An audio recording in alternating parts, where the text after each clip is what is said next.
Story 1. I worked in a wine bar where we had one of those giant spit buckets. If you're at a wine tasting, some people spit to avoid getting intoxicated. And a drunk girl picked the whole bucket up and started drinking it. Spit from dozens, if not hundreds, of people. Story 2. I was at a party and went to use the bathroom. While I was urinating, I heard someone sobbing in what seemed like the shower. I called out, "Is anyone in here?" But got no response. I pulled back the curtain, and there was a fully naked girl sitting in a bathtub filled halfway with water, and the rest was vomit and feces, crying. I apologized and immediately went to find the first girl I could to help her. Story 3. A somewhat intoxicated woman exited the bar and yelled, "I'm going to go urinate in the street." Then she walked out into the street and was struck by a car, subsequently losing control of her bladder. Story 4. I used to struggle with alcoholism. I would drink until I lost consciousness. Sometimes, I would lose consciousness with a glass of liquor still on the table. When I regained consciousness, there would occasionally be 1 or 2 cockroaches in the liquid. I would drink it anyhow without removing the insects because I did not want to waste the alcohol. I had a habit of finishing off open beers in the morning or upon waking up. Cockroaches might have been present there as well. I never saw them, but sometimes I would urinate into empty containers and leave them around. This naturally led to me mistaking them for beer, and I would usually realize by the second swallow that they were not beer. For the record, I have been sober for 7 years now. These are just a couple of things I am willing to admit. Story 5. A friend and I were on a train at the station after attending a party. My friend was nauseous and needed to throw up. He ran to the window on the carriage door, which was wide open. The only problem was a woman was leaning out the window. He pulled her out, stuck his own head out, and vomited big time. The only problem was that the woman was leaning out the window to kiss her boyfriend, who was on the platform. The boyfriend went from being lost in the passionate meeting of lips to getting showered in vomit. He stood on the platform shocked. Then, the train pulled out of the station. Story 6. Fell behind the toilet, got trapped between the toilet and the wall. She was so entrenched in there, we ended up putting lotion all over her to ease her out. Story 7. Walking to the middle of the street, pulling his pants down, squatting down to defecate and urinate at the same time, which of course landed in his pants and then he vomited. All at the same time.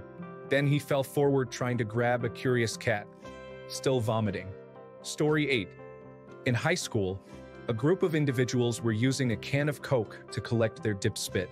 A girl came over, used a bong, and started coughing intensely. She grabbed the can of dip spit and began to drink from it. I believe her body instantly rejected it because before she could react, she started projectile vomiting while still drinking. After she finished vomiting, she immediately passed out, and her friends took care of her. Story 9. At a house party with my boyfriend and a bunch of coworkers, it was late, around 3 a.m., and everyone was pretty intoxicated. Most of us were playing beer pong in the garage. I needed to use the restroom, so I went inside. Upon opening the bathroom door, I found the owner of the company's granddaughter naked on her knees in the shower, with 2 guys urinating on her. Her boyfriend was in the garage and one of the men lived there. His pregnant wife was asleep upstairs. I turned around and went back to the garage. A minute later, one of the men came out into the garage, laughing about how Trina had wanted them to urinate on her. So they did. I felt very bad for her boyfriend. He was mortified. Story 10. It was me. I was the person who had too much to drink. Feeling sad on Valentine's Day after my boyfriend ended our relationship, my friend and I went on a date and heavily drank with one of the servers. Then, after the server's shift, we continued to drink more shots, and then another person took us to an underground party. At the party, I used cocaine, which was a big mistake. The combination of alcohol and cocaine made me nauseous and caused an urgent need for the bathroom. As I rushed to the bathroom, I realized I wouldn't make it in time. I was about to lose control. I had to make a quick decision, to use the toilet for vomiting and the floor for the other, or the other way around. I chose to vomit into the toilet and use the floor for the other because it felt more solid and I figured it would be easier to clean up than vomit. After the incident, while cleaning up, I noticed the bathroom lacked soap. What a situation to be in. Story 11. There was a nasty loogie on the ground at a party, like a thick and greenish-tinted loogie. I told him I'd give him 2 cigarettes to slurp it up, jokingly. Then someone else said they'd also throw in $2 on top to see him do it. Guess that was enough to convince him because he slurped the entire thing up and swallowed it. Story 12. When I was in high school, this intoxicated girl fell asleep lying on her back at my friend's house. Something didn't seem right, so I turned her on her side and all of this vomit came out of her mouth. Someone said to me at a later point that I may have saved her because she could have choked on her own vomit, but I'm not taking credit for anything. The girl looked sick, so I tried to help. Story 13. Experienced severe vomiting and bleeding at the same time, while also shaking uncontrollably with the delirium tremens following a significant period of excessive drinking. I witnessed it very closely because it was me, 13 days sober. Story 14. I like having a good time like the regular Joe, but goodness, this thread is full of examples of people thinking that having fun is akin to losing consciousness in a pit of vomit. Story 15. I once saw a guy try to make out with a trash can because he thought it was his ex. The worst part? He actually apologized to it when he realized what it was. Story 16. I was at a house party one night in around 2014 when this guy came in at about 3 a.m. with a few of his friends. Apparently, he had been in a car accident a few nights before and had staples from his left shoulder to mid-back area. He was showing everyone, and another guy offered him $100 to let him pull a staple out with pliers. The guy agrees after some deliberation with his crew. Pliers come out and the staple gets ripped out. He instantly starts bleeding. Someone grabs him a paper towel. The staple guy tells the other guy after getting his $100, would he like to go another round? The guy agrees and round 2 starts. Pulls a staple on the opposite end and the guy is gushing blood at this point. Everyone just goes back to partying like nothing happened, and the guy made $200. It was so bizarre to witness. Story 17. Okay, first of all, you asked, and I've had enough beer that I feel telling this story on the internet is a good idea, so here goes. I was once at a house party during high school. The guy who owned the house had an older sister that everyone in our year thought was just dreamy. We may have been consuming some drugs and we may have also run out of things to snort, so the stifler of the group, charming character that he is, announces loud and proud that he's got an idea. Huge grin on his face as he disappears up the stairs. He returns moments later with a pair or 2 of said older sister's underwear. He proceeds to scrape the dried discharge off them, wraps himself a line, and snorts it with absolutely no hesitation. I threw up almost immediately, and anyone who wasn't sick was going absolutely nuts over this insanity. Her younger brother finds out what he did and disowns him. None of us really spoke to him again after that, but he remains the craziest, weirdest individual I ever knew. Aaron, you're not right, lad. I'm sorry that you had to read this. Story 18. Oh man, this is my moment. I was at a bar with a group of 10. We were celebrating my friend's birthday. We'll call him D. Another friend, we'll call him B, was very drunk and seated directly across from D. B can drink endlessly and hold his liquor, but he was particularly drunk at this event. D cannot hold his liquor and doesn't drink much. At some point after D had finished a drink, we could tell his stomach was not feeling well. D looked at the bathroom, but he didn't think he could get there in time before vomiting. He looked around, and his eyes landed on his empty glass. He grabbed it and threw up into it. No one noticed except for me and another friend at the end of the table because everyone was deep in conversation. It was actually quite impressive because he filled it up about an inch from the rim of the glass. D slammed the glass down onto the table. Right as it hit the table, B turned back from his conversation. He must have thought it was a new beer, grabbed the glass, and took a huge drink from the puke-filled glass and swallowed. Again, my friend and I were the only ones to notice this whole exchange. B's face turned to disgust, but no one said a thing. D went and poured the glass out in the bathroom, and my friend and I thought B may have been so drunk that he didn't remember because he just rinsed with some water and went back to the conversation he was having. My friend and I decided not to mention it to anyone, especially B. About 5 years later, my friend and I decided to tell B about what had happened. It turned out he remembered it vividly, and it was one of the most disgusting things he's ever experienced. Story 19. Oh, thanks for the reminder. Boyfriend and girlfriend at a party are both super drunk. The boyfriend goes into the kitchen and finds Cheerios. He starts eating them by the handful, then vomits all over the table. All beer and Cheerios. Then he goes to pass out. The girlfriend comes into the kitchen and goes, Cheerios, and proceeds to eat the Cheerios off the table. Story 20. I have told this story before. We were day drinking. Everyone was pretty wasted. This drunk guy found a banana slug. His drunk friend says, "Yummy bananas." The guy handed it to his friend.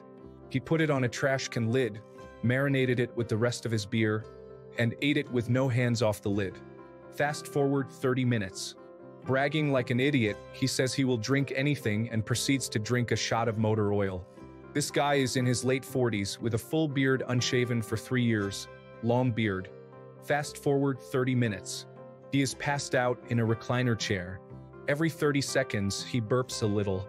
One particular big burp, oil comes out with chunks of slug dripping down his full beard. The barfarama commences. We had to move the party to the front lawn due to the amount of vomit. Story 21. I was at a house party in high school, and this girl got way too drunk and defecated all over the carpet stairs of the person's house, then passed out in it. And of course, a bunch of people there took pictures of it. However, she did not let it discourage her. Story 22. I've told this story many times here, but here we go again. Out in Sheffield on a buddy's night out, some drunk girls dressed in typical Sheffield fashion were walking down the middle of the street. One of them dropped down to a squat and took a defecation right there. Story 23. I was on vacation with my partner, and I had way too many shots in the pool too early in the day. I was fall down drunk and invited the largest, hairiest, least attractive man in the pool back to our room for a three-way. To this day, we call it the Toronto incident because the man was from Toronto. Story 24. Two 50-year-old men getting onto public transport, heavily intoxicated, proceeded to stumble around. One of the men kind of keeled over when the train started and just crawled around, farting loudly, while the other one burped up small amounts of stomach contents all over himself while trying to get his buddy off the floor. Then they spotted 4 young women, I would guess in their 20s, and they decided to approach them by telling them how much they all looked like film stars and how beautiful they were and such, while covered in vomit, crawling, and farting. It was incredibly disgusting and humiliating to watch. The girls told them to go away and got off at the next station into another wagon along with half the other passengers.